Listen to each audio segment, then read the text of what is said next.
Recently, I've been trying to break down everything Final Fantasy 16 related here on the channel. We talked about the characters, we've dove into the difference between icons and dominance, so now it is time to explore the world that is in Final Fantasy 16.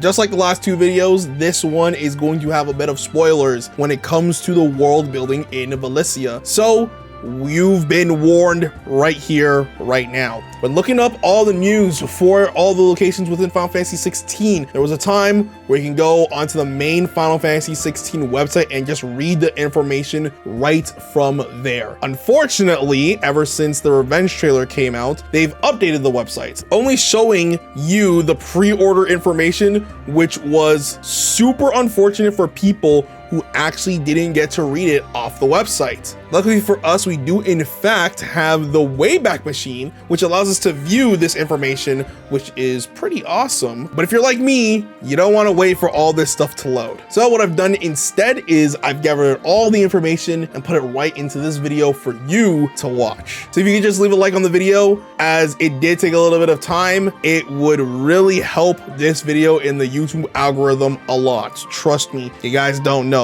It really helps. Also, I want to quickly ask that you guys subscribe to the channel, as I've been trying to reach the legendary 1,000 subscribers. Every subscriber matters, and if you could just hit that button and ring the bell to keep yourself informed of everything Final Fantasy 16 and 14 related on the channel. But without further ado, let's just jump right into the video. So the first region that we have, obviously, is going to be Valisthea. The land of Valisthea is studded with mother crystals, glittering mountains of crystals that tower over the realms around them, blessing them with aether. For generations, people have flocked to these beacons to take advantage of their blessings, using the aether to conjure magics that will let them live lives of comfort and plenty. Great power have come up around the mother crystal, and an uneasy peace has long reigned between them. Yet now the peace falters as the spread of blight threatens to destroy their dominions. So if you guys didn't know about this, Valisthea is split up into two different continents. As you can see on the map, it looks like three, but it's not three, it's only two. The first is the continent of Ash, which is towards the east, so that would be on the right side for people who didn't know. And the second one is the continent of Storm, which is towards the west, so that is literally the left side, which you can see right there. Valisthea, as of right now, currently has 6 realms that we can see within the bios. There is most likely a lot more than 6. If you read through Jill's bio, it literally says at the top that she comes from Fallen Northern Territories, whatever the heck that means. So obvious that we're going to be seeing most likely more regions or towns, but for now we know of 6 different regions. And mind you, they're not actually called regions in Final Fantasy 16, they're actually called realms. So there's going to be 6 different realms that we're going to be covering within this video. So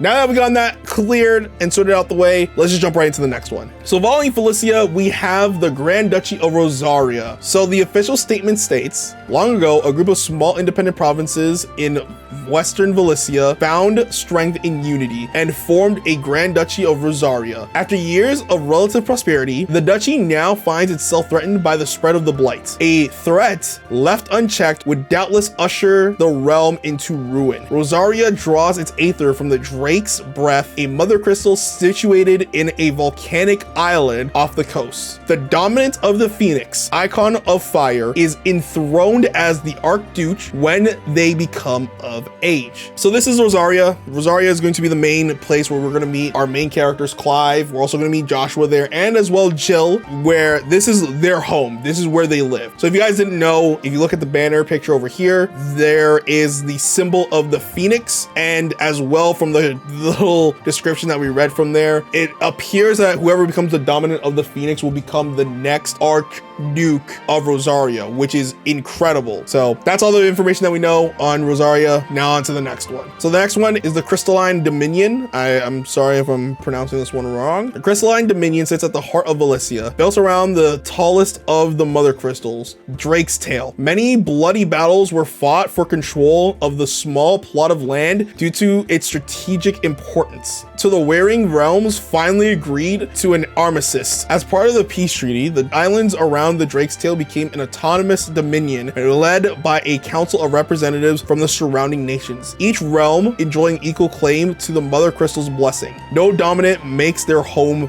there. So as we've read before, this land is pretty much shared between everyone, which is pretty cool to actually hear about this. You can kind of see it in the flag area where you can kind of see like all the crystals and what seems to be the representatives of the other like little realms that come from around the area, which is really cool. Apparently what I'm seeing from the flag here is that it's depicted that it has 4 emblems all led by dominance. So the Kingdom of Zarya and like all the other ones that we're going to get to obviously in the video. I don't want to spoil it. And this one, unlike the other ones, does have a picture over here, which is really cool. I'm really excited to see what this looks like in the game and can't wait to see more from it. The next one we have is the Sembrique realm. Sembrique is the largest theocratic force in Valisthea. The empire's holy capital, Oriflame. I'm sorry if I'm butchering this. I'm so sorry, guys. It's built around Drake's head. The mother crystal that blesses the surroundings provides this abrupt aether. The people happily take advantage of its living in comfort and security under the watchful gaze of the Holy Emperor, whom they worship as the living incarnation of the one true deity. The dominant of Bahamut, Warden of the Light, serves as the Emperor's champion, taking to the field in times of war to root its enemies. So as we can see, this is the Sembrique realm. The dominant of Bahamut serves as the champion of Sembrique, which is really cool to see. What we can see from the flag right now is that it has like kind of 2 dragons over here and like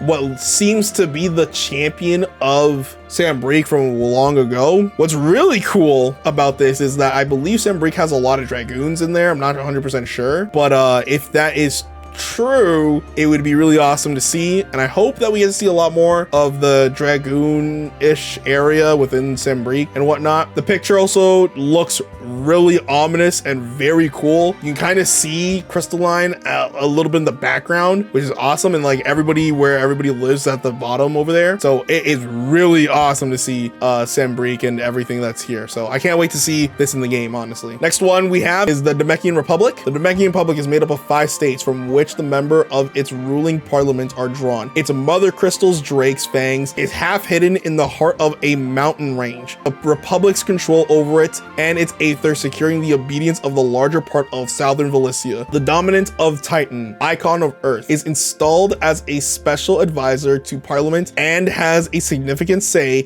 in the decision making. So as you can see from the flag, its emblem has 5 different like states. You can see it right there, which is actually really cool. I think in the middle, it kind of depicts the Icon of Earth, which is very interesting to hear about that. We definitely know from the description that it gave us that the Icon of Earth has a very large part in its government. Again, I don't know how that's gonna play out, but it definitely seems like if Clive or anybody gets on the bad side of the Icon of Earth, or I believe it's Hugo who has it in this game, if he gets angry, then it's gonna be an all-out war, which I think is gonna start because we do see Hugo, or at least Titan, versus Shiva, so that could possibly play a huge thing. Maybe that's gonna be Rosaria versus the Namekian Republic, which would be insane. All right, the next realm we have is Weilud. So Weilud claims the eternity of Ash, the eastern half of Valisthea. As its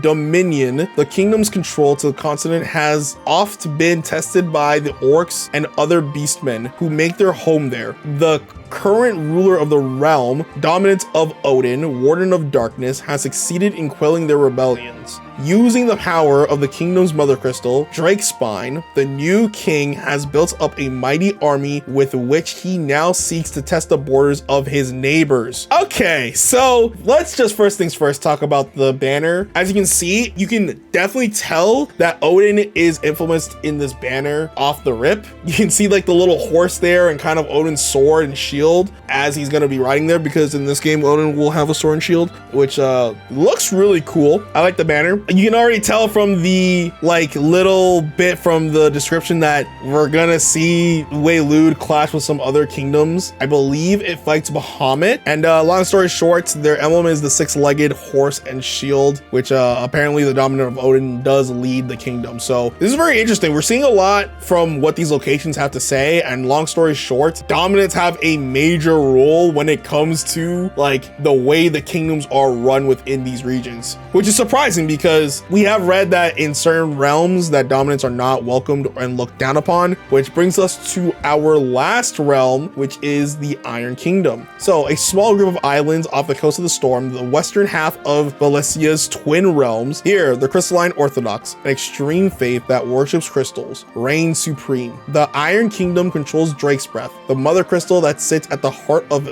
their islands, long a source of contention with neighboring Rosaria. Isolated and aloof from the mainland and nation, the Iron Blood speak their own language. Orthodox doctrine judges the dominants to be unholy abominations, and any unlucky enough to be born on the island are executed. So as we've already can tell, and I've kind of alluded to this and mentioned this a little bit within the dominance trailer, but the Iron Kingdom do not like dominance or icons whatsoever. If you're born there, or if you're seen there, or you know, whatever, they want to execute you and make you leave immediately. It's kind of crazy because the Iron Kingdom, out of all 6 kingdoms, is the one realm that doesn't like dominance, while every other realm either puts them as close to power, if not in charge of the entire realm that is in Valisthea, which is insane. Something to also note is that you can see from their banner that they definitely worship the crystal, because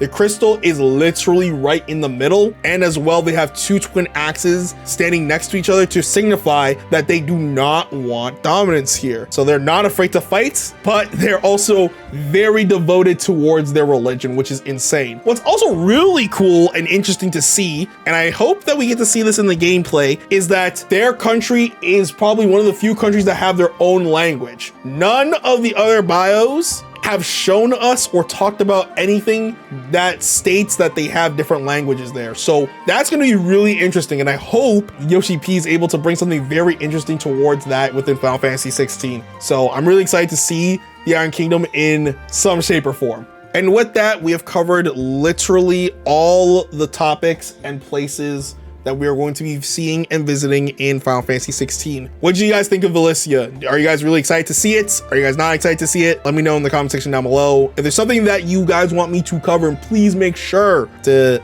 you know, first of all, hit the like button and comment it down below that you want to see combats, or you want to see music, or whatever it is. But without further ado, guys, my name is Adam, also known as V2. I hope you guys are having a good day. Stay awesome, and I'll see you guys in the next video. Take care.